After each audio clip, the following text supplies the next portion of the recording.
Hello guys, and welcome back to Reading Club. Today I'm going to read you Dirty Bertie, Fetch, the second story, Royal. Chapter 1, Bertie opened the front door. Gran zoomed past him and burst into the kitchen where Mum, Dad and Susie were having tea.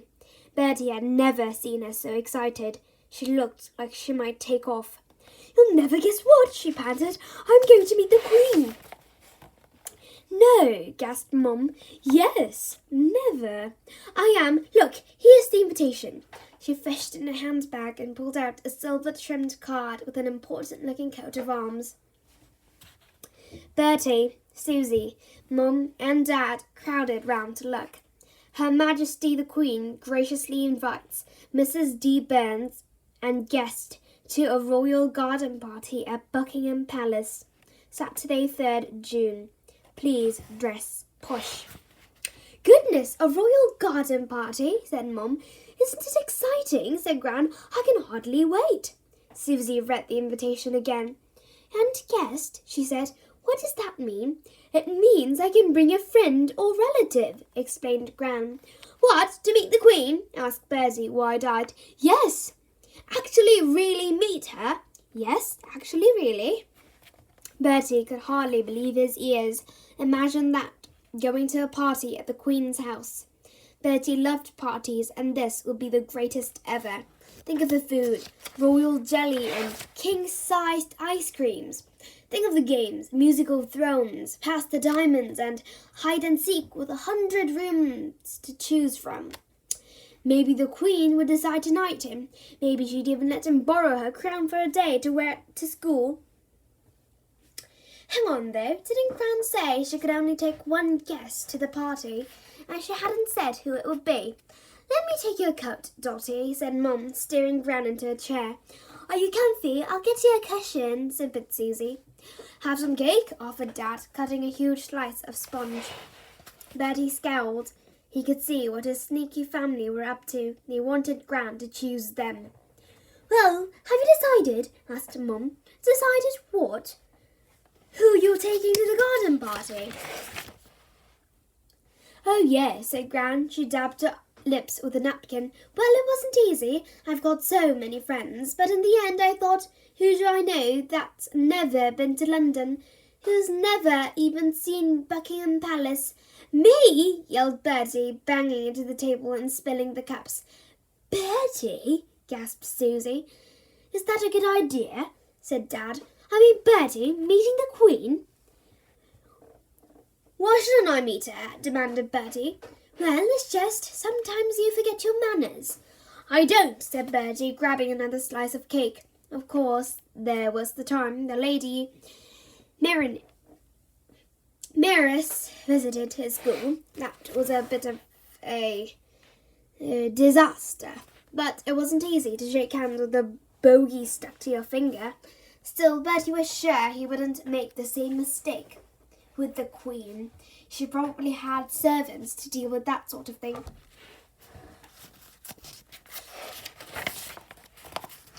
Chapter 2. Bertie couldn't wait to tell his friends at school. They were going to be so jealous. He waited until break time when they were out on the playground. "What are you doing next Saturday?" he said. Darren shrugged. "Nothing."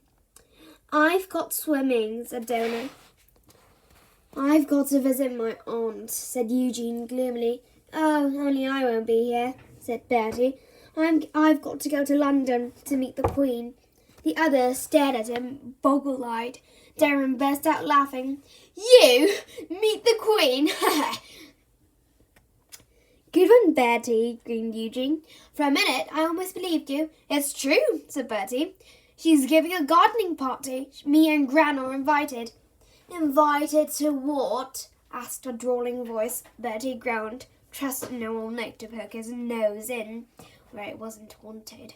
"Bertie reckoned he's going to meet the Queen," grinned Darren. "Oh, ha, ha, very funny," sneered Nick. "I am," said Bertie. "Liar, liar, pants on fire." "All right, don't believe me," said Bertie huffily. "I don't," said Nick. "Okay, I'll bring you the invitation." "Huh, Anyone could write an invitation, scoffed Nick. Prove you met the Queen, then I might believe you. Right, I will, said Bertie. I'll get a photo. We'll soon see who's lying. The week went by slowly. As the big day drew near, Bertie's parents gave him lots of helpful advice. Don't mumble, said Dad. Don't slouch, said Mum. And please, please, please, don't pick your nose. I'm not going to, sighed Bertie. Anyone would think he had no manners at all. Mum pulled up a chair. All right, let's have a practice. Pretend I'm the Queen and we've just met. Now, what do you say? Where's the food? Said Bertie. You can't ask the Queen that. Why not? I'll be hungry. You have to make polite conversation, said Mum, and remember to call her Your Majesty. Now try again. Ahem. Good afternoon, young man. Good afternoon, Your Majesty.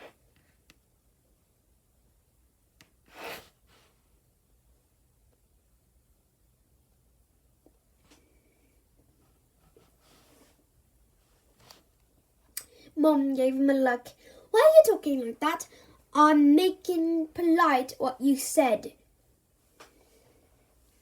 You sound like you've got a mouthful of chewing gum. Speak normally and stop bobbing up and down. I'm bowing, said Bertie. Well, don't. Keep still and talk to me, and hurry up, the Queen hasn't got all day. Good afternoon, Your Majesty, said Bertie. When do we eat? Mum gave up. There would be hundreds of people at the garden party. With any luck, Bertie wouldn't get within a mile of the Queen. He certainly hoped not. Chapter 3. The great day finally dawned. At 10 o'clock on Saturday morning, Bertie knocked on Gran's front door. Gran did a double take. Was this really her grandson? Bertie's face shone. His hair was neatly parted and he was wearing a tie. My goodness, she cried. I hardly recognised you. You look as if you've been polished. Gran took his picture. Then Bertie took a picture of Gran in her new dress and hat. Then they set off for the station. Just after 2 o'clock, they presented themselves at the palace gates. A man wearing a smart uniform showed them through to the biggest garden Bertie had ever seen. It had wide green lawns, magnificent fountains, and statues of the bare bottoms. Across the lawn, hundreds of people were spilling out of an enormous white tent. Bertie stared. How was he going to meet the Queen with all this lot? Inside the tent, things didn't get any better. He could hardly move without treading on someone's foot or being poked by a handbag. Bertie sighed.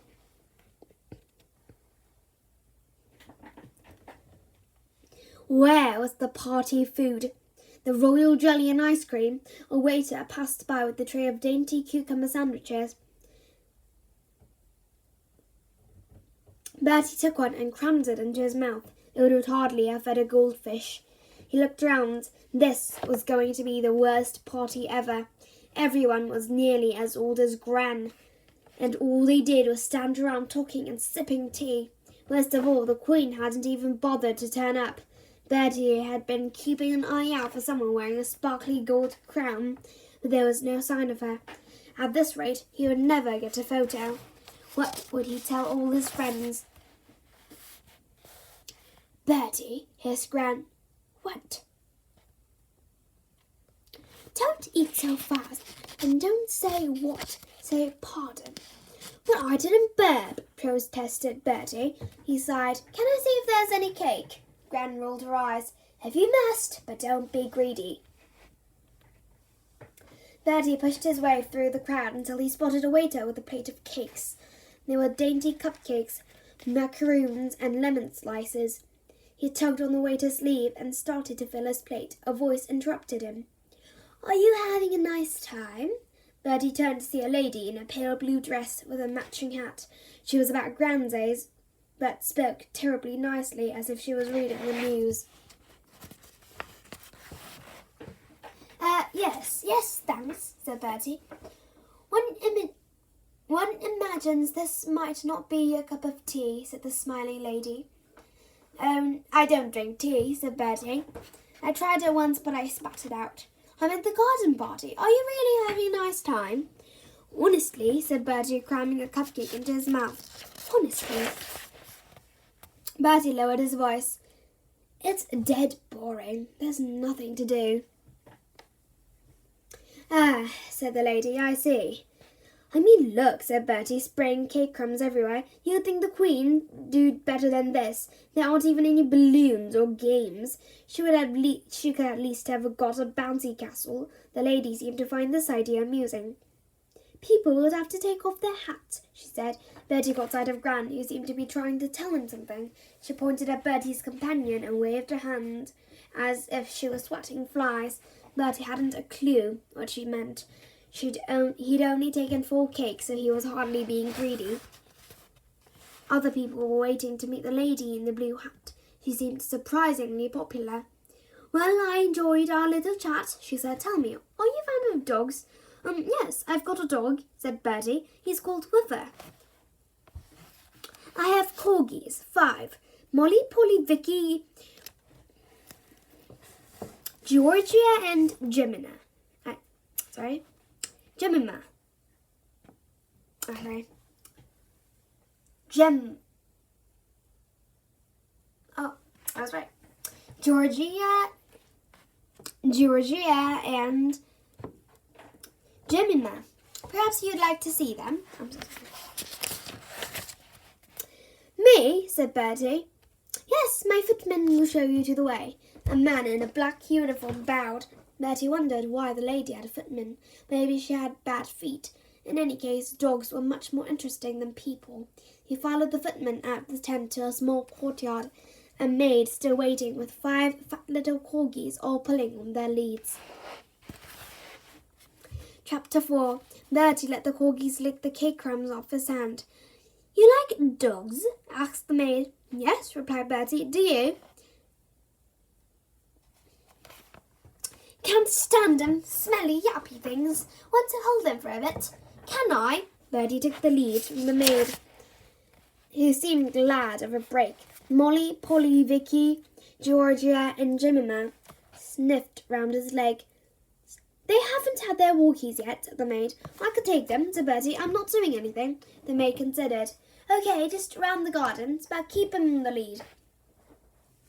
Bertie set off. He was used to taking with her for walks, but 5 excited corgis were a lot more trouble. They pulled in different directions, and their leads got tangled under his feet. They crossed the lawn, passing the Queen's garden party. Oops, Bertie stumbled over a tap.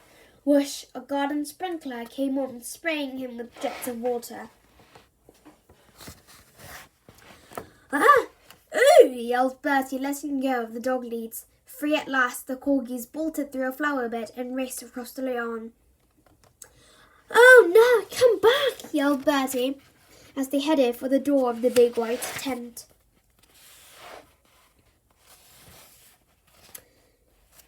He chased after them. The party was still in full flow, but as he reached the tent, he'd heard a terrible noise. Woof! Crash! Tinkle! Dunk! Bertie barged his way through the crowd. He stared in horror. A waiter was lying on the floor, surrounded by broken cups and plates. 5 fat little corgis were clambering over him, licking up cream and bits of cupcake. Crumbs! Gasped Bertie. The party had fallen silent. The waiter scrambled to his feet and bowed to the lady in the blue hat. Your Majesty, I'm most terribly sorry, he said. Bertie gasped, Your Majesty? Then the lady in the blue hat was the Queen? Why hadn't anyone warned him? He had told her that her party was boring. He'd let her dog loose and broken her best plates. She would probably have his head chopped off. The Queen turned to Bertie and raised her eyebrows. She said, and what do you have to say for yourself? Bertie gulped. He bowed low. Your Majesty, would you be in a photo? The following Monday, Bertie's friends were waiting for him in the playground. They hadn't forgotten his ridiculous boast. "So," grinned Darren, "how was the party?" "Did you see the palace?" asked Eugene. "And did you meet Her Majesty?" jeered Know-it-all Nick. Bertie waited for them to stop laughing. "Actually, I did," he said. "We had a good chat." "Liar," snorted Nick. "You're making it up." "Am I?" said Bertie. He reached into his pocket and brought out a photo. Nick stared. His mouth fell open. He turned to white, then green. "You can keep it if you like," said Bertie. "I've got lots." That's the end of this channel. If you liked it, please click many likes and subscribe Reading Club. I'll come back later with a new and improved channel. Bye, guys.